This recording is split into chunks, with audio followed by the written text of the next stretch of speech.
Hey, folks, and welcome into the Horns 24/7 post-game analysis show here on the Horns 24/7 YouTube channel. I want to thank you so much for joining us. Let's go ahead and dive right in. Texas defeating Wyoming 31-10 last night. They moved to 3-0 for the first time since 2012.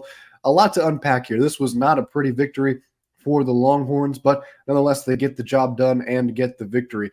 First big takeaway for me is that Texas now seems to be finding their footing in the second half as opposed to the first 2 years under Steve Sarkisian, where the Longhorns would start the game really well and then sort of not be able to make adjustments in the second half and let teams get back into it and eventually lose some games. So, first half points so far this year for Texas 39. Second half, 63. Only 3 touchdowns have been scored in the first half of games for Texas through the first 3 matchups.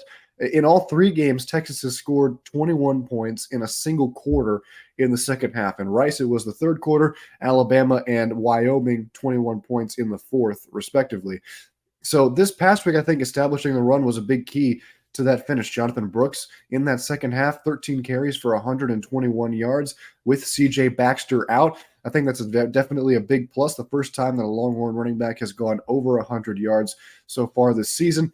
Screen passes were working a little bit in the offense, but it really didn't hit until Xavier Worthy caught one in the fourth quarter and just was shot out of a cannon along the Wyoming sideline to get in for a big Texas touchdown.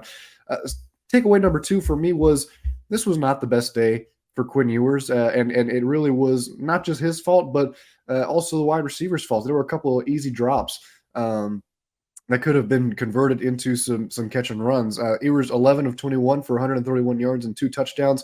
Still no turnovers for Quinn Ewers this season, which I think is really big, and I think it's helping his confidence a lot. A couple of question mark throws. The biggest one that stood out to me was kind of lobbed one up to Jatavian Sanders in the end zone. It was into double coverage. Wyoming had a safety kind of float over, and he should have had an interception in the end zone. Luckily for the Longhorns, it was dropped, but Ewers just let that one hang in the air way too long, kind of lobbed it up, sort of like what he did with Xavier Worthy on the deep ball there, where he just threw it 50 yards in the air. Did the same thing here, and this one was lucky to not have been intercepted. But wide receivers are still struggling with drops, and Texas, with the wide receiver room they have and as loaded as they have it, it just can't happen. Catches need to be made, and plays need to be made after the catch, so this offense can really start to get going. Overall, I think this team just needs to find rhythm in the passing game. There wasn't a lot of rhythm last night.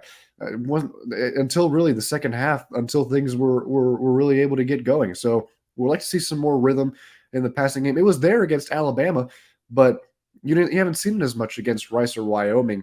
So those inferior teams, really, if Texas wants to compete for a championship this year, they need to stop playing down to their opponent. That's what it seemed like they were doing last night, and I think the passing game is a reflection of that. Next up, defense continues to be a bright spot for this team. I mentioned that this was a defensive football team on the mailbag last week, and I think they proved me right once again last night. The only knock that I would have on them was the 62-yard touchdown to open scoring on the 4th overall play of the game, Harrison Whaley, excuse me, breaking that one open. They gave up 155 yards rushing. That was the most on the season, but if you dive a little bit more into this, and shout out to Realist Horn on the board for pointing this out to me, if you take away that 62-yard score, Texas only gave up 93 yards on 38 carries. That's good for 2.4 yards per carry. So the big play you don't want to see, but overall, up front, Texas continuing to do well against the run. And Jahdae Barron really was all over the place. He was my post-game an instant reaction MVP, defensive MVP, and Eric Henry agreed with me pretty easily there.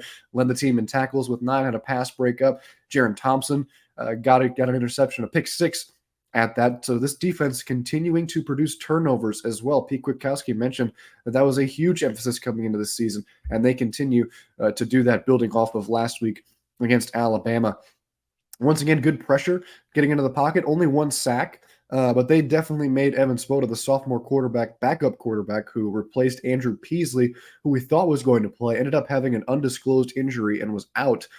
But definitely made him uncomfortable in his first career start. So hat off to the defense once again for Texas. And overall, I think the biggest takeaway out of this was the Longhorns showed that they can win a game when things aren't really going their way for most of the night. Like I mentioned, 10-10 ball game going into the fourth quarter.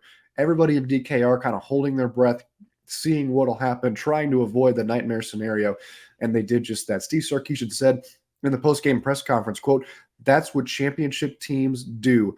They find a way to win when they're not their best," end quote. And that's exactly what Texas did last night, but they still have to play better, especially now heading into conference play. And that leads us into our look ahead at Baylor. 1-2 on the year. They picked up their first win of the year last week against Long Island, or last week, excuse me, this past Saturday against Long Island, lost last week to Utah, and then lost their opener to Texas State. That was the first Power 5 victory for Texas State in school history. So definitely not a strong start so far this year for the Bears. Blake Shapen went out in that opener with an MCL sprain. We'll kind of monitor his situation throughout the week. They expected 2 to 3 weeks out for Blake Shapen.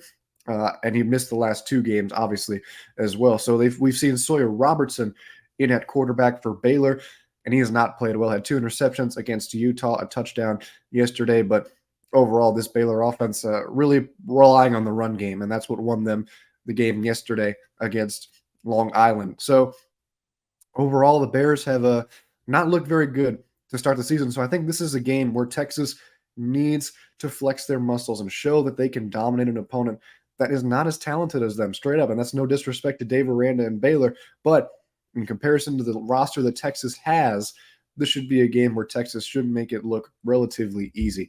So questions that remain to be answered will be our final question, or our final segment here on the show. Number 1, can the passing game find a rhythm, prevent drops, and just overall be consistent? We need to see what we saw against Alabama if Texas truly wants to contend for a Big 12 championship and maybe even a national championship. We didn't see it against Wyoming, and we did see it against Rice. So once again, reflecting back to Texas maybe playing down to their opponent. They simply just can't do that. Number 2, can the run game now turn into a strength offensively? Jonathan Brooks, as I mentioned earlier, first running back for Texas this year, over 100 yards, did that with C.J. Baxter out.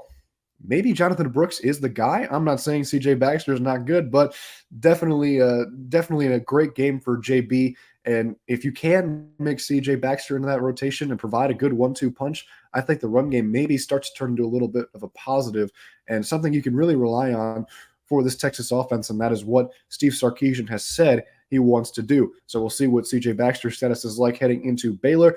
And then will the defense keep up this high level of play, a lot of rotation, and causing turnovers? This is a defensive football team, like I mentioned earlier. It needs to stay that way if the Longhorns want to compete. The age-old saying that defense wins championships. Texas's defense can win them championships if they continue to play the way they are. They're getting a lot of guys, a lot of snaps. We saw Derek Williams get a lot of snaps yesterday at safety, and that's very important for experience so that he can get into play. And really the secondary overall rotating a lot. Malik Muhammad getting in there as well. Anthony Hill getting some more snaps at linebacker. So continuing rotation, continuing to play well, and more importantly, continuing to force turnovers. And last but not least, can Texas truly flex its muscles and dominate against an inferior opponent? We just mentioned this with Baylor. Certainly not as talented as they've been in years past. Can Texas come out and just lay the hammer down? We're expecting that this week. We didn't get it. Can they go on the road to McLean Stadium in Waco, a place where they struggled 2 years ago, and pull out a massive victory on the road, sort of like they did against Alabama? Now, I'm not comparing Baylor to Alabama, but considering Texas's struggles on the road the past 2 seasons, can they come out and put on a big show? So that's going to do it here for our post-game analysis segment on the Horns 24/7 YouTube channel. I want to thank you so much for joining us.